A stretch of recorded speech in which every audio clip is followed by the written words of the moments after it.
Assalamualaikum warahmatullahi wabarakatuh. La hadratin Nabi Mustafa Muhammadin sallallahu alaihi wasallam wa ala alihi wa sahbihi wa dzurriyyatihi wa li jamil anbiya'i wal mursalin wa syuhada'i wa sholihin wal ulama'il amilin wal mufassirin muhaddisin wa jami'i awliya'illahi aina ma kanu min masyariqil ardi la maghribiha barriha wa syuhrati wa syahri zaman wa awanihi wa syairi awliya'illahi radhiyallahu ta'ala anhu thumma hadrati jami'i man ta'allama fi ma'hadi tahdibil ihsan wa man ta'allama fi ma'hadi tahdib wa mu'allimi asyadilihim wa masayyihihim wa man a'ana alaihim ila yaumil qiyamah wa li ashabil huquqil wajibati alaina wa li jami' abaina wa ummahatina wa ajdadina wa jaddatina wa akhwalina wa khalatina wa amamina wa ammatina wa khususan ila hadrati muallifi hadzal kitab Ibanatul Ahkam sya'ulillahi lana wa lahumul fatihah. A'udzu billahi minasyaitonir rajim. Bismillahirrahmanirrahim. Alhamdulillahi rabbil alamin arrahmanir rahim maliki yaumiddin iyyaka na'budu wa iyyaka nasta'in ihdinas siratal mustaqim siratal ladzina an'amta 'alaihim ghairil maghdubi 'alaihim waladdallin. Ya syafi'al khalqi sholatu wassalam alaika nurul khalqi hadiyal anam wa aslahu warhahu adrikni wa qad lam tu'abada wa rabbini wa laysa li ya sayyidi siwaka fa in daruta kuntu syasun halika ya sayyidi ya Rasulullah ya sayyidi ya Rasulullah ya sayyidi ya Rasulullah ya ayyuhal khusus salamullah alaika rabbini biidnillah wa anzur ilayya sayyidi binadrah musilatil hadratil aliyah. Bismillahirrahmanirrahim. Qala al-muallifu rahimahullah wa nafa'ana bihi wa bi'ulumihi fi daraini amin amin ya rabbal alamin. Hadis nomor 18. An Maimunata radhiyallahu anha qalat marran nabiyyu sallallahu alaihi wasallam bisyatin yajurrunaha faqala law akhadtum ihabaha faqalu innaha maitatun faqala yutahhiru hal qaradu akhrajahu Abu Dawud wan Nasa'i. An Maimunata radhiyallahu anha diceritakake sangka Maimunah radhiya muga-muga ngridani sinten Allahu Gusti Allah anha sangka Maimunah. Qalat ngendika sinten Ibu Maimunah. Marra nglewati sinten an-nabiyyu Kanjeng Nabi sallallahu alaihi wasallam nglewati bisatin kelawan wedhus. Sate itu artinya wedhus. Jadi kalau ada sate itu enggak ada sate ayam sebenarnya. Satun itu artinya kambing. Jadi sate tadi ya. Bisatin kelawan kambing, kelawan wedhus.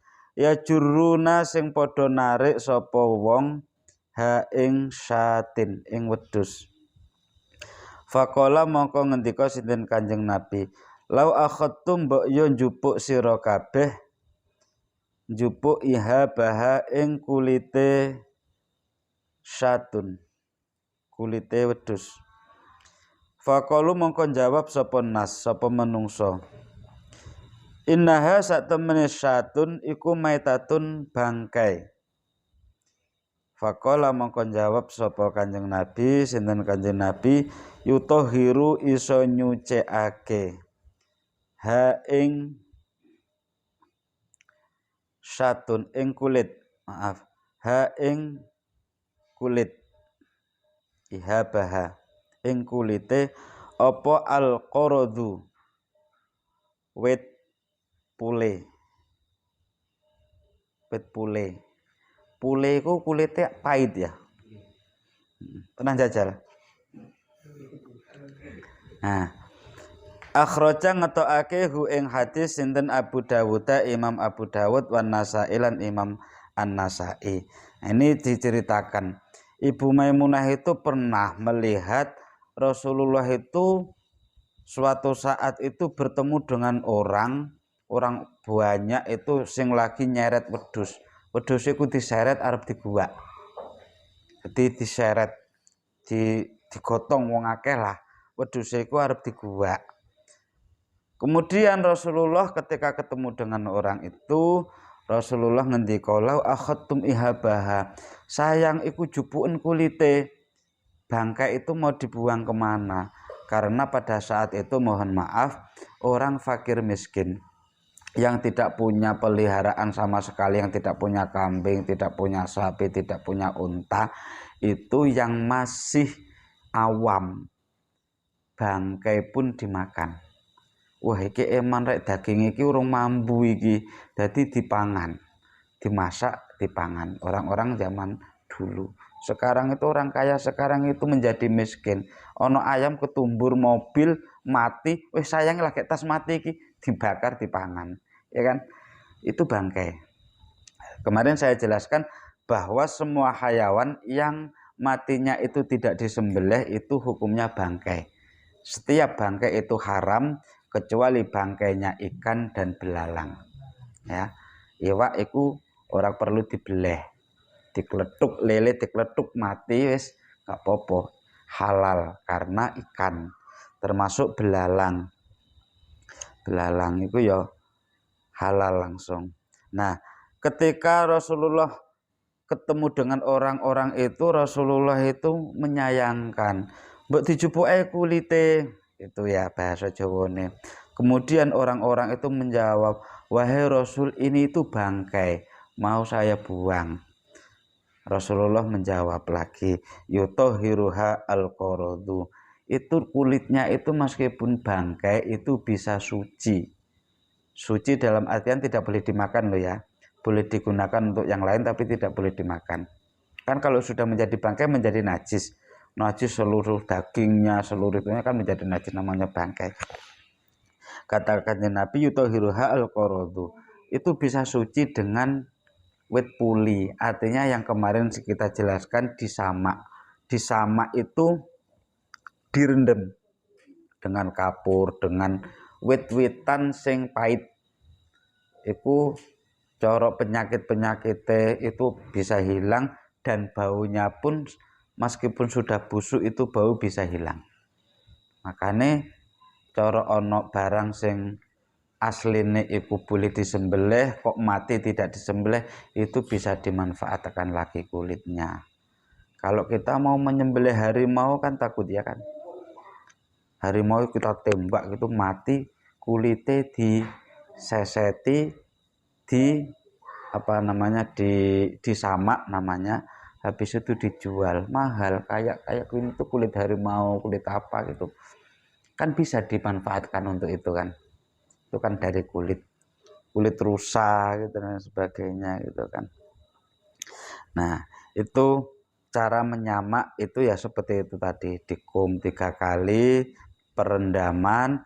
Yang buat ngerendam itu kayu pahit, kapur, pokoknya yang bisa mengharumkan sehingga kulitnya nanti tidak bau sama sekali. Kulit yang tidak bau itu meskipun nanti kena basah itu tidak bau lagi. Tapi kalau bangkai kulit yang tidak disamak terlebih dahulu itu kalau dia basah dia akan bau. Kayak beduk itu nak kudanan mambu, mesti mambu apek karena tidak disamak. Kenapa tidak disamak? Karena sudah tidak perlu disamak karena dia suci. Hasil dari sembelihan, jadi langsung suci. Al hadis at-tasi'a asyarata. Hadis nomor 19. An Abi Sa'labah sangka bapake Sa'labah al-Husaini sing bangsa Husani radhiyallahu anhu kala ngendika, kultu takon sapa ingsun, ya Rasulullah, wahai Rasulullah, inna sak temene ingsun iku bi ardi qaumi ahli kitabin, ana daerahe kaume ahli kitab. Ahli kitab iku Yahudi Nasrani. Rasulullah aku iku urip di kalangan orang sekitarku itu dilengkapi dengan orang ahli kitab, orang Nasrani, orang Yahudi. Afana kulu fi aniyatihim, opo aku oleh mangan fi aniyatihim ing dalem wadah-wadahe orang Yahudi Nasrani. Aku entuk enggak mangan menggunakan piring yang mana piring itu dari orang Yahudi dan Nasrani. Kanjeng Nabi jawab, kola jawab sinten Kanjeng Nabi, la takulu fiha, la takulu ojo mangan sira kabeh fiha ing dalem aniyah. Gak oleh mangan menggunakan perkakasnya orang Kristen, pokoknya orang Yahudi Nasrani. Tapi illa alla tajidu heroha, illa alla tajidu kecuali ento ora nemoni sapa sira, ora nemoni heroha ing liyane aniyah. Kecuali kita tidak punya tempat makan sama sekali kecuali tempatnya orang itu. Enggak ono belas kecuali yang punya piring itu hanya orang Nasrani dan Yahudi. Maka fasiluha wa kulu fiha, fasilu mongko cuciyen nyuciya sira ha ing aniyah, wa kulu lan mangana sira fiha ing dalem aniyah.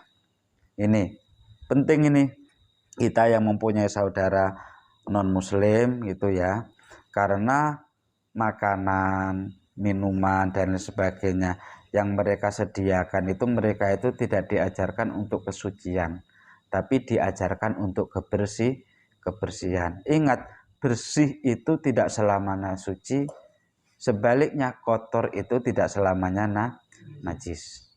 Jadi piring-piring iku, perkakas-perkakas iku oleh enggak aku nyilih lah saiki. Aku oleh enggak menggunakan piringnya orang Kristen. Kata Kanjeng Nabi tidak boleh. Kecuali gak ono sing duwe piring sak liyane wong Kristen kuwi. Tapi nek ancene terpaksa sing duwe wong Kristen awak dhewe nyilih, kudu dikon ngumbah dhisik. Ya, dicuci dulu, fasiluha wa kulu fiha, umbahan sik baru mangano dengan menggunakan peralatan tersebut, mulai teko sendoknya, garpunya dan lain sebagainya. Nyilih panci ya gak oleh tapi dicuci sik. Karena apa? Karena hasil cucian mereka itu belum tentu suci meskipun bersih. Bahkan kemarin saya jelaskan apalagi kalau orang Kristen, orang Yahudi Nasrani itu memelihara anjing, itu kadang perkakasnya kan bekas dijilat anjing. Cara mensucikannya kan mereka tidak diajarkan. Yang penting dicuci resik ya wis. Gelas yang penting dicuci resik ya wis ditata. Tapi kalau kita mengenal yang namanya kesucian, sehingga di dalam pelajaran fikih itu ada namanya fiqhut thaharah, fikih cara bersuci, mensucikan barang perkakas, mensucikan badan dan sebagainya itu. Orang Kristen, orang Nasrani, Yahudi nggak ada ketika kita habis keluar air mani terus mandi junub, itu nggak ada. Yang penting ya mandi-mandi segera aja. Kalau kita kan wajib untuk bisa memegang Quran, untuk diperbolehkannya sholat lagi kita harus mandi terlebih dahulu. Nggak tahu kalau orang Nasrani, Yahudi itu kencing ya yang penting bersih aja. Makanya kadang disediakan tisu ya kan. Makanya di mall-mall itu ya kita tahu kan siapa pemilik mall itu. Rata-rata bukan orang Islam kan, orang Cina gitu. Sehingga di sana ya hanya disediakan tisu. Ya kan, disediakan tisu. Tisu bisa nggak mensucikan hasil kencing kita itu? Kan nggak bisa, itu cuma dilap-lap itu. Nggak suci. Islam mengajarkan cara kesucian gitu. Dalam ilmu medis, kencing dengan berdiri itu membahayakan. Bahasanya itu apa ya? Membahayakan. Kalau yang laki-laki telurnya itu akan, pokoknya dalam medis itu kalian baca di artikel-artikel kedokteran itu bahaya. Maka kencing sunnah rasulnya itu dengan duduk. Biar orang itu tidak mengikuti sunnahnya Rasul, akhirnya disediakan kencing cara berdiri. Ada nggak di mal-mal itu? Kencingnya dengan berdiri. Itu nggak bisa dengan duduk itu. Pasti dengan berdiri. Dan airnya itu nggak bisa untuk mensucikan. Hanya disediakan tombol itu hanya untuk membersihkan area yang bekas air kencingmu itu. Nggak bisa kamu ambil airnya itu.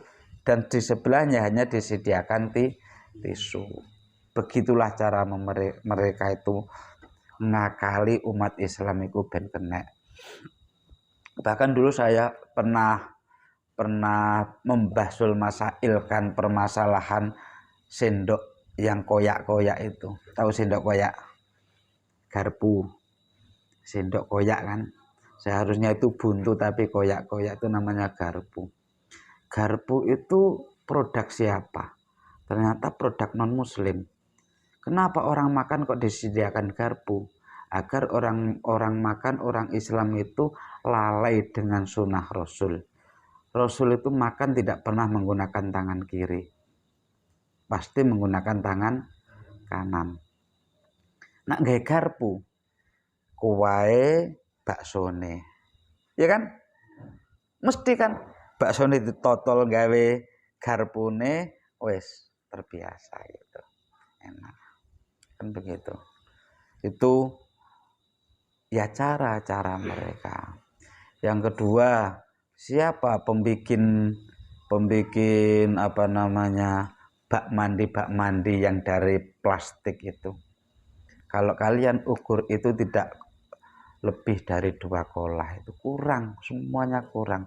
Karena mereka ternyata tahu loh, tahu ukurannya itu tahu ukuran air tohir mutohir, air yang suci dan mensucikan itu harus lebih dari 2 kolah. Akhirnya dia menciptakan kolah kecil gitu yang dijual di pasaran dan itu mendunia. Orang mau bangun itu daripada ribet beli itu aja gitu. Terkadang orang Islam sering yang memakai itu.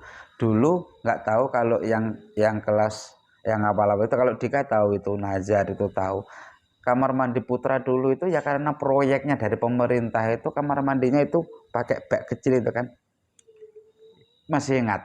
Sing teko plastik iku mbuh saiki dipindah nganti di gua paling.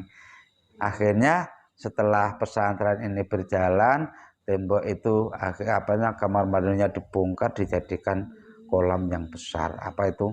Bak mandinya dijadikan bak besar biar airnya itu tetap suci dan mensucikan. Kita lanjut, ada pertanyaan. Kita lanjut hadis ke-20. An Imran bin Husainin, diceritake sangka Imran bin Husain radhiyallahu anhu.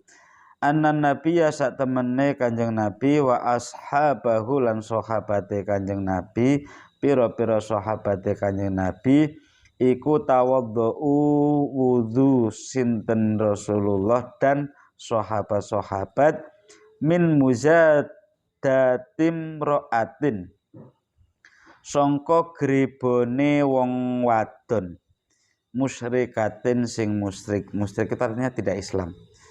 Rasulullah dan sahabatnya itu pernah berwudu menggunakan grebonya orang perempuan yang musyrik. Grebo itu apa? Grebo itu nak saiki ngono bak mandi gitu. Timbo gede. Grebo itu penampungan air yang terdiri dari kulit hayawan. Zaman dulu belum ada pabrik plastik, itu nggak ada treatment, itu orang bikin treatment nggak ada zaman dulu. Zaman dulu itu kalau bikin penampungan air biar tidak luber kemana-mana, akhirnya menggunakan kulit. Jadi kulit unta, kulit apa itu diambil, kemudian dibentuk, dikeringkan. Kulit itu kalau sudah dibentuk dan dikeringkan, kemudian kayak bikin beduk itulah ya, diikat sana sini sudah kuat, dikasih air pun kuat. Lah Rasulullah pernah wudu menggunakan air persediaan orang musyrik, yang menyediakan itu orang musyrik. Tapi kan Rasulullah itu begini, Rasulullah itu makrifat, Rasulullah itu maha tahu, gal yang haib tahu, bahkan bentuk setan pun tahu. Pernah dikisahkan Rasulullah itu makan bersama sahabat itu lupa dengan baca bismillah, lupa doa. Setelah makan itu Rasulullah tahu kalau itu nggak baca bismillah, akhirnya tahu setan itu masuk ke mulut semuanya. Oleh Rasulullah di stop, berhenti kamu makan, baca bismillah lagi, baca bismillah dulu. Setelah itu maka ada ajaran kan dalam fikihnya itu, ketika kita makan kemudian di pertengahan makan baru lupa, baru ingat kalau belum bismillah, kan disuruh bismillah, bismillah awalahu wa akhirahu. Langsung ketika baca bismillah awalahu wa akhirahu itu setan itu keluar, muntah semua, diuntahkan keluar dengan sendirinya. Itu Rasulullah tahu.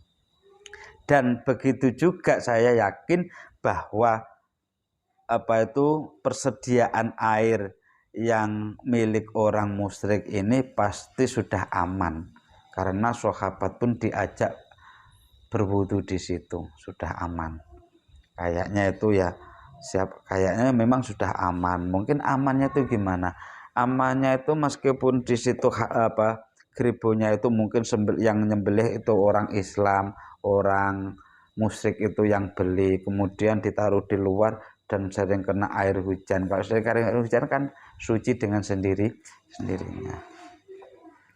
Itu Rasulullah tahu kalau itu tidak bahaya, makanya sahabat pun diperbolehkan untuk mengambil air wudhu di geribonya orang musyrik tersebut. Hadis nomor 21, al-hadis al-hadi wal isrun. Hadis nomor 21. An Anas ibn Malik, diceritake sangka Anas ibn Malik radhiyallahu anhu, radhiya muga-muga ngridoni sinten Allah Gusti Allah anhu sangka Anas. Ceritane ngeten, anna qadahan nabi sak temene wadahe Kanjeng Nabi iku ing kasara pecah apa wadah. Fattakhadha mongko njupuk sinten Kanjeng Nabi maka nasrabi ing panggonan sigar, panggonan sing nak bae apa bentet, maka panggonan sing sigar. Njupuk silsilatan ing tambalan min fiddatin sangka perak. Akhraja ngetokake hu ing hadis sapa Al-Bukhari, Imam Bukhari. Jadi suatu saat Anas ibni Malik ini menceritakan bahwa Rasulullah itu mempunyai bejana, mempunyai tempat, mempunyai wadah. Kemudian wadahnya itu pecah gitu loh. Pecah kayak ini gelas ini.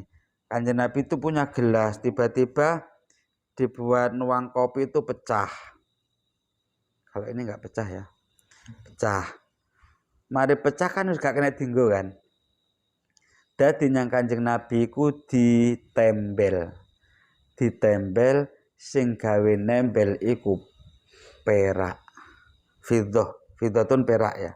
Ditembel dengan perak. Nah saiki duwe adah tekok wesi ya kan.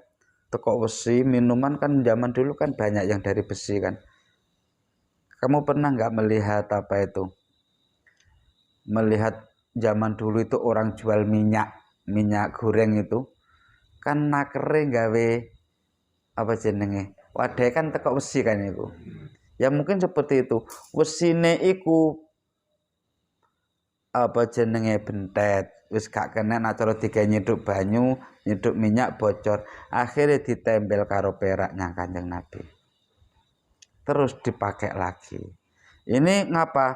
Karena hadis yang sudah kita pelajari kemarin, orang itu kan tidak boleh minum menggunakan emas dan perak. Gelas yang terdiri dari emas dan perak itu tidak boleh digunakan untuk umat Islam. Lah ini Rasulullah itu pernah punya wadah, wadahnya dari besi biasa mungkin, tapi karena lubang, karena pecah, makanya oleh Kanjeng Nabi disatukan kembali dan ditempel. Alat tempelnya itu nak saya kilas modelnya, tapi alat tempelnya itu dengan perak. Mari ngono dinggo maneh nang Kanjeng Nabi. Lah ini alhasil podo wong iku gak oleh, wong muslim iku gak oleh gawe sutra 100%. Tapi boleh menggunakan sutra yang kadarnya sekian persen. Sarung BHS itu yang terdiri dari sutra mahal sekali itu harganya. Ya. Tapi kalau yang sutra kadar sutranya itu hanya sekian persen itu baru diperbolehkan. Paham ya? Podo iki mang kaya gelas nak sing murni teko perak gak oleh, tapi nak hanya ditambal dengan perak itu boleh. Terus enggak ya? Terus kan isik sore. Ngantuk enggak? Sing wedok gak dicepake kopi, resiko. Nah, dicepake ngopi. Bismillahirrahmanirrahim.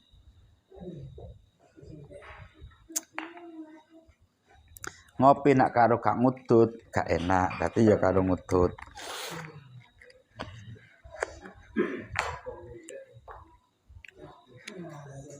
Kan ganti bab ya. Babu izalatin najasati.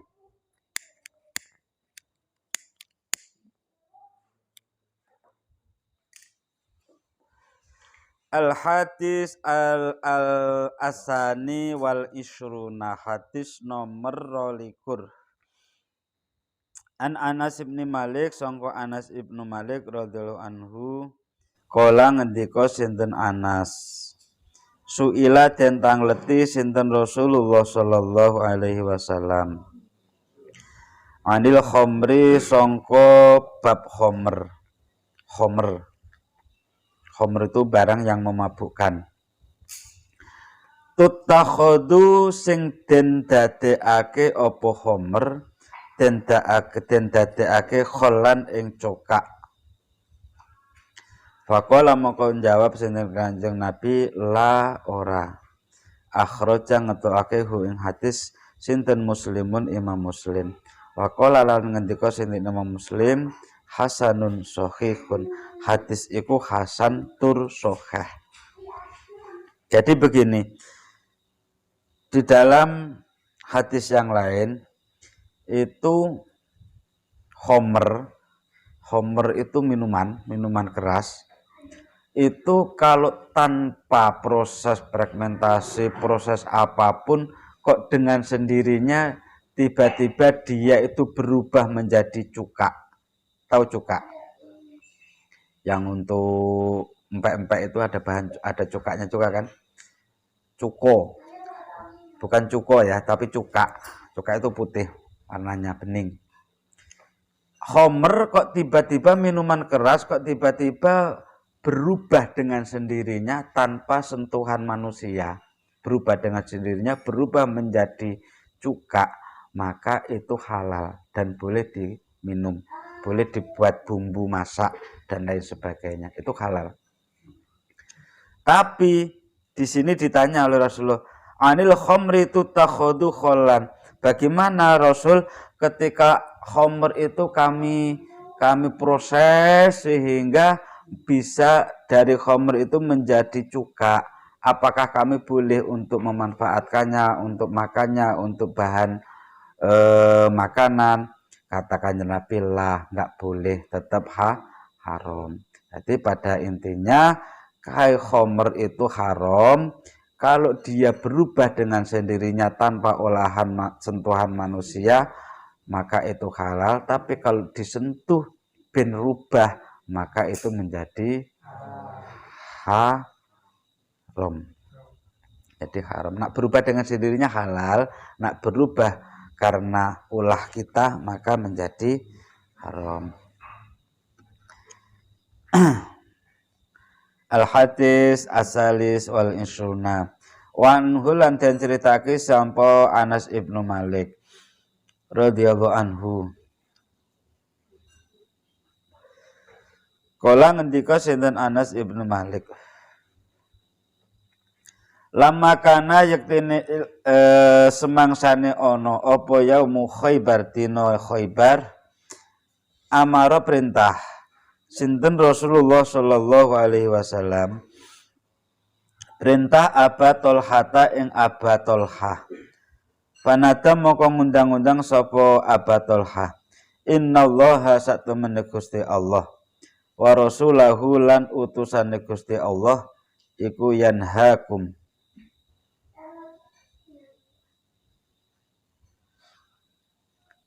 nggih.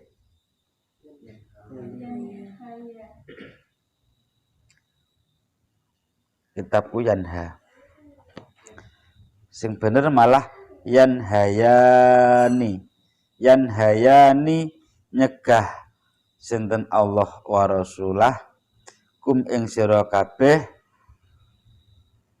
nyegah an luhumil khumuri sangka daginge khimar al ahliyati sing bangsa jinak. Fa innaha mongko sak temene khimar sing jinak, khimar ahliyah iku ridsun haram. Khimar itu tahu khimar kalian? Khimar itu kayak semacam keledai itu ya. Khimar. Enak ibu enggak? Bu.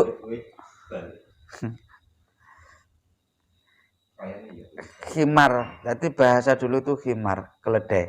Semacam keledai. Kuda kecil. Mirip kuda. Karena zaman Abu Nawas dulu itu kuda dibilang khimar itu orang itu percaya.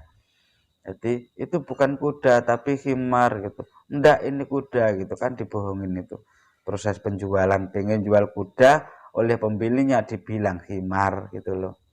Akhirnya eyal-eyalan yang menang itu tetap penjualnya karena itu memang benar-benar kuda. Lah Kanjeng Nabi khimar yang ahliyah, yang jinak itu rijun haram untuk dimakan. Yang boleh dimakan itu khimar yang apa? Khimar liar. Khimar liar. Kalau kita contohkan misalkan ini tapi haram. Kalau misalkan dicontohkan ada babi yang jinak, babi itu hidup di sekitaran kita, maka itu haram. Babi yang halal, yang liar, itu kalau babi, tapi murni haram semuanya. Ini khimar, kita nggak tahu khimar itu apa itu.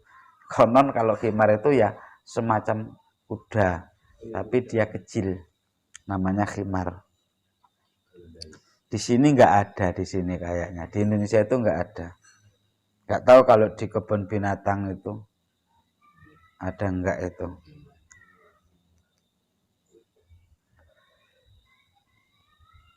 Jadi ini bisa apa namanya? Bisa dikias-kiaskan. Mengapa orang dulu itu orangnya orang Islam, tapi kenapa kok tidak mau makan sapi? Larangan memang nggak boleh makan sapi sama apa namanya keturunan apa sama mbah buyutnya nggak boleh makan sapi karena pada saat itu sapi itu rata-rata dibuat bantu kerja, namanya kalau di bahasa daerah saya itu digawe brujul, digawe ngluku ya. Kuda sing digawe dokar, digawe dilman itu haram katakannya Nabi karena dia jinak. Kuda yang halal yang disembelih kuda yang liar yang tidak bisa dijinakkan, maka dia sama-sama kudanya gitu loh.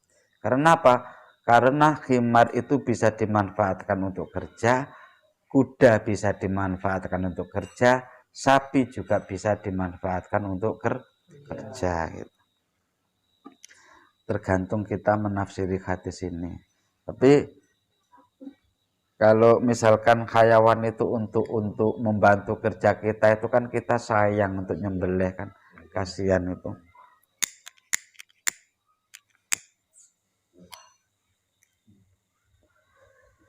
La ala shawab sing bener insyaallah wa rasulahu yanhayanikum karena tasniyah yanhayanikum yan yaf'alani karena tidak ada kalau yanhaya itu berarti menghilangkan nunnya padahal di situ tidak ada yang membuat fi'il mudhari' tersebut dibaca nasab ataupun dibaca jazm.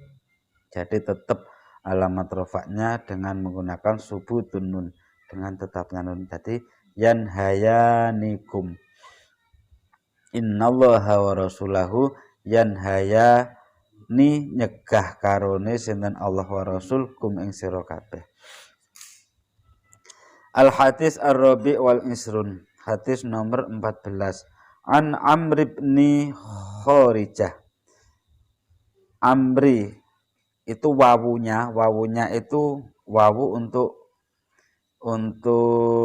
tanda bahwa itu bukan Umar. Kalau tidak ada harokatnya orang itu bisa baca Umar, bisa baca Amrun. Ya. Kalau tidak ada wawunya bacanya Umar. Kalau ada wawunya bacanya Amrun. Baik Amrun, Amrin, Amron ada wawunya. Itu nanti kalau dibaca nasab tetap wawunya ada di situ. An Amr bin Kharijah dan ceritake sangka Amrun bin Kharijah radhiyallahu anhu. Radhiya muga-muga ngridoni sinten Allah Gusti Allah anhu sangka Amr. Kala ngendika sinten Amr khotoban dawuhi na ing kita sinten Rasulullah sallallahu alaihi wasallam bimina ana tanah Mina. Mina itu negara mana? Arab ya. Di tanah Mina sana. Wa huwa hale utawi Rasulullah iku ala rakhilatihi ing atase tumpakane Kanjeng Nabi. Walu abuha utawi halih utawi dadi halih utawi apa ya iler ya iler ngono.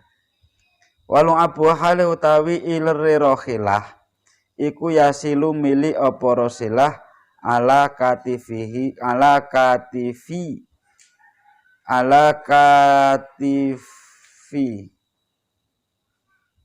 ing atase pundakku. Akhraja ngetokake ing hadis sinten Ahmadu wa Tirmidzi wa sahaha. Iku apes iki. Amr iki bocah sing apes sih. Jadi pada suatu saat Rasulullah itu khutbah, Rasulullah itu ceramah ngandan-ngandane sahabate, posisi Kanjeng Nabi ku ndukur rohilah iku tumpakan di atas kendaraan. Nak cara saiki awak dhewe numpak motor kepethuk kanca marene terus ngomongi tapi posisi awak dhewe sik ningkring nduk-ndukure motor atau mobil ngono. Lah Kanjeng Nabi enggak ada mobil, enggak ada motor. Dadi sing ditumpaki iku ya nak gak unta ya lain sebagainya. Kalau bukan unta ya kuda karena pada saat itu sudah ada di zaman Rasulullah kuda dan unta itu sudah ada. Jadi Rasulullah itu bayangkan aja Rasulullah itu lagi nyeramai ngandan-ngandane sahabate tapi Kanjeng Nabi posisi isik nunggang untane. Tiba-tiba untane ku ngiler. Ilere iku netesi apa katifah itu pundak-pundake sahabat Amr. Kanjeng Nabi gak ngongkon nyuci barang iku karena air liur dari hayawan yang suci, hayawan apalagi hayawan yang halal yang boleh disembelih itu tidak najis. Ya, hayawan yang suci, hayawan yang tidak yang boleh disembelih itu air liurnya suci. Kayak awakmu moro-moro dilatih kucing nggak popo, nggak dicuci nggak popo, itu nggak najis ya, air liurnya itu suci ya. Jadi kan ya bayang no unta jaran nak ngiler yo akeh paling yo ditetesi sampai teles bles ngene. Tapi waktu itu marang Kanjeng Nabi gak ngoko nyuci. Artinya air liurnya hayawan itu hukumnya suci. Hadis nomor ki sampai nomor 17 digawe ganjil-ganjil ae. Nak bape pas bab ngentekne bab sampai hadis ke 28. Ya, dirampung nih. An Aisyah radhiyallahu anhu den ceritake sinten ibu saking Ibu Aisyah radhiyallahu anha.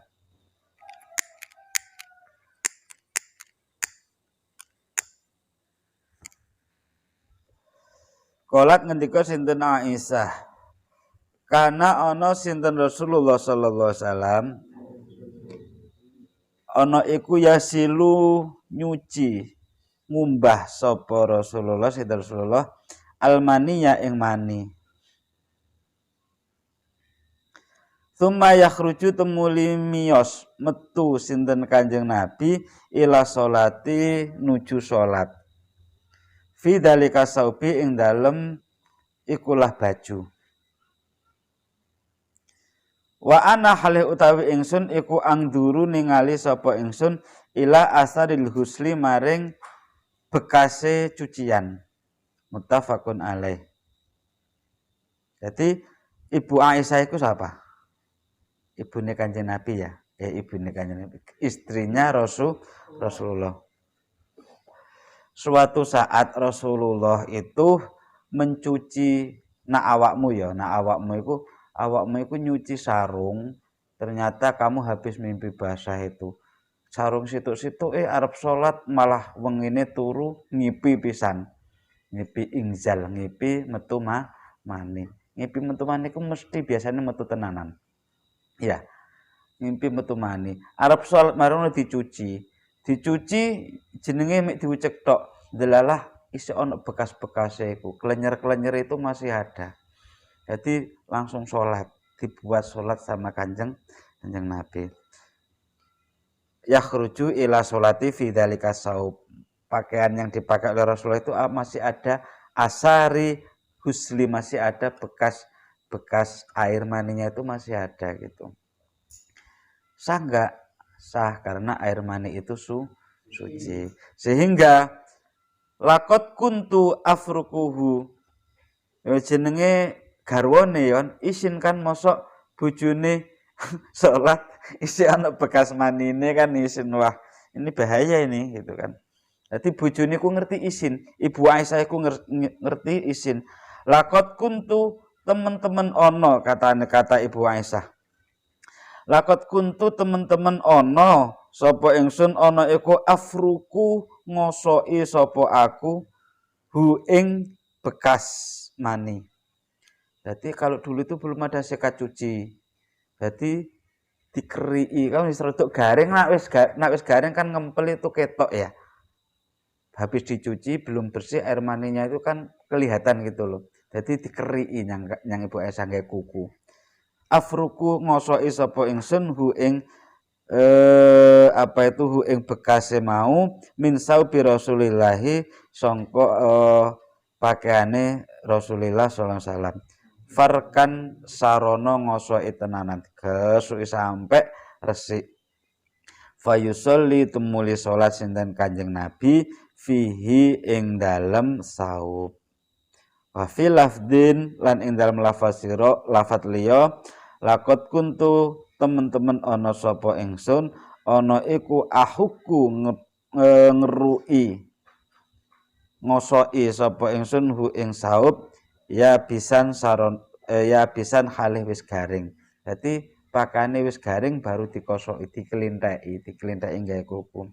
Bidufri kelawan kukuku ming saubihi sangka pakaiane Kanjeng Nabi. Pernah enggak kalian mengalami seperti itu?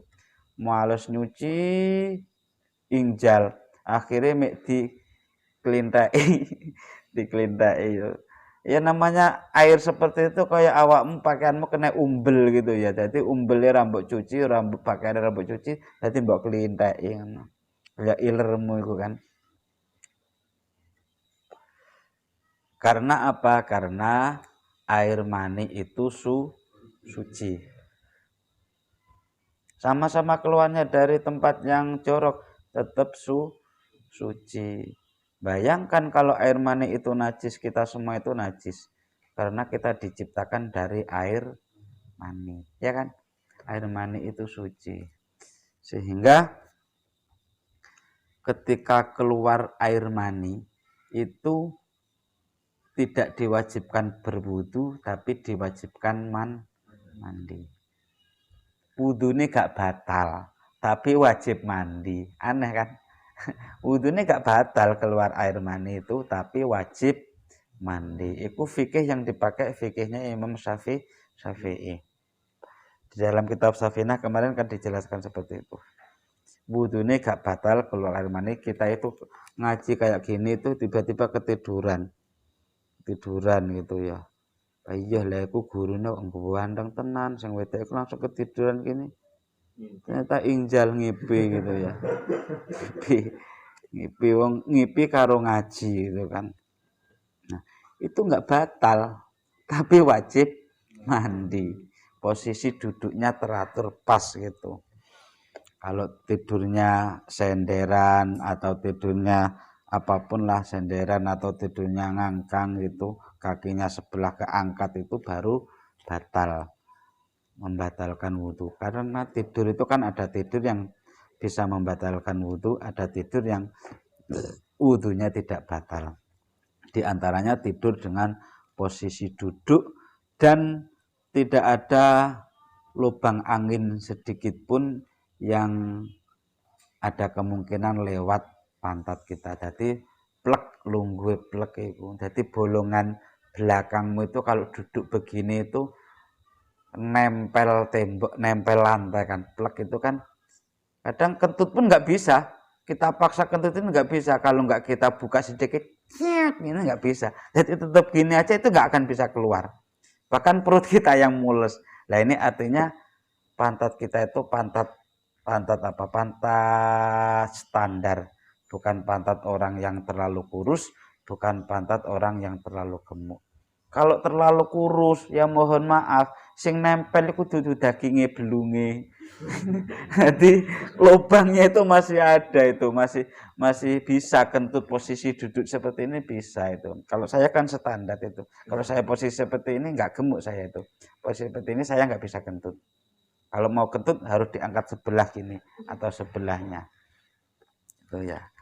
Jadi kalau di dalam fikih kan orang yang standar, yang tidak terlalu gemuk dan tidak terlalu kurus, itu baru dijaga.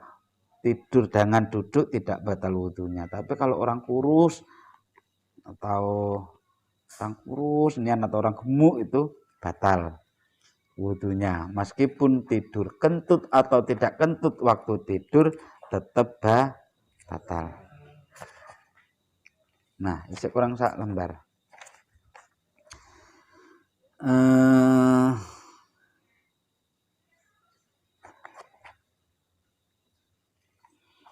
Hadis nomor 26 ya. Al hadis as-sadis wal isruna. Hadis nomor 26. An Abi Samhi radhiyallahu anhu, dan ceritake sangka Abi Samhi radhiyallahu anhu kala ngendika sinten Abi Samhi, kala dawuh sinten Rasulullah sallallahu alaihi wasallam, yuhsalu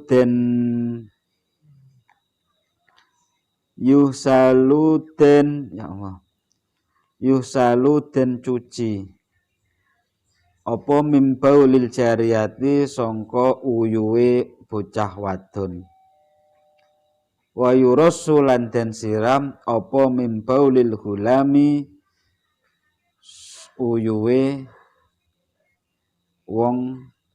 uyuwe bocah lanang.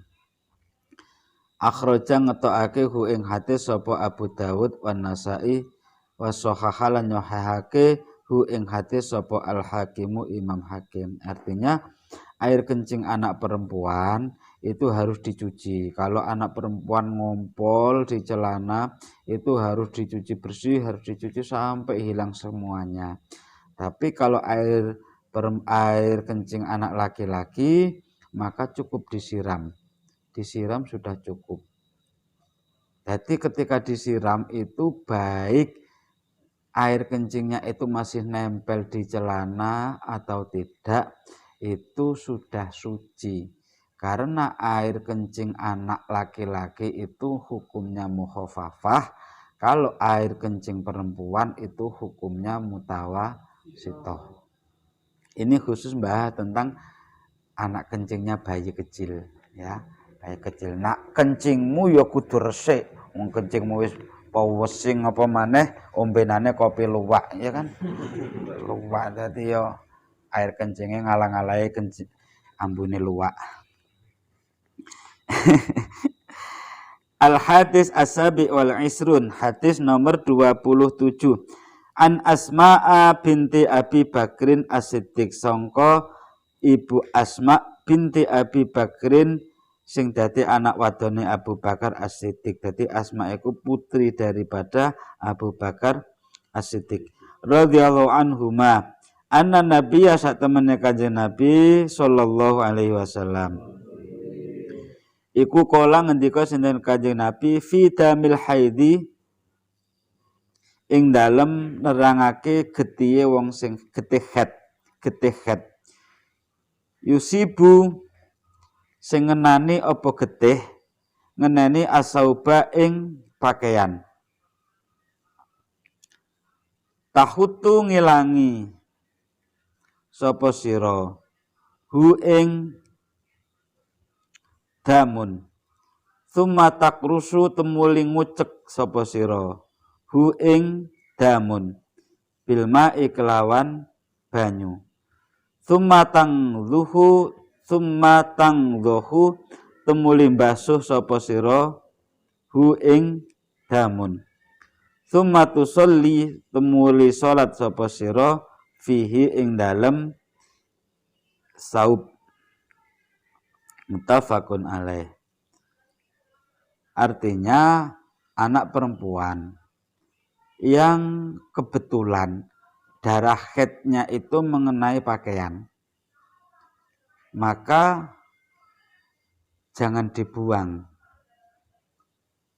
Celanamu jangan dibuang, dalemanmu jangan dibuang, rokmu jangan dibuang yang kena darah haid itu. Cukup dihilangkan sesuai dengan kemampuan. Nak diilangi gak kena, wis kadung nempel nduk celana, diilangi gak kena, maka cukup dibersihkan. Hilang gak hilal dianggap suci. Itu kalau darah. Itu menurut versinya Imam Syafi'i. Kalau versi lain, kalau kena darah itu harus dibuang, harus digunting. Misalkan saya punya baju seperti ini, di sini loh, ini ada darahnya, maka harus saya lubangin, itu bekas darahnya harus hilang, harus dibuang. Tapi kalau Imam Syafi'i tidak, versinya Syafi'iyah tidak. Ketika baju kita itu kena darah seperti ini, kan sayang kan, baju masih bagus, kena darah. Maka ya cukup dikosoi, disikat. Hilang gak hilang, tetap suci. Jadi kadang kan ada bajunya itu ada bekas darahnya itu suci. Nanti hadis berikutnya kayaknya aja. Nah ini hadis berikutnya. Al-hadis as-samin wal isrun, hadis nomor 28. An Abi Hurairah radhiyallahu anhu qalat ngendika sinten Haulah Ibu Khaulah, ya Rasulullah, wahai Rasulullah, fa illam yadhhab adam. Takok bahasan hadis yang pertama tadi, kemudian Ibu Khaulah ini tanya, fa illam yadhabid damu, fa illam yadhab lamuno ora ilang opo adamu getiye, kola mongko fa illam yadhab senajan ora ilang opo adamu getiye, kola jawab sinten Rasulullah, yakfi nyukupi ki ing sira opo alma'u banyu, wala yadurru lan ora bahayani ki ing sira apa asaruhu bekase getih.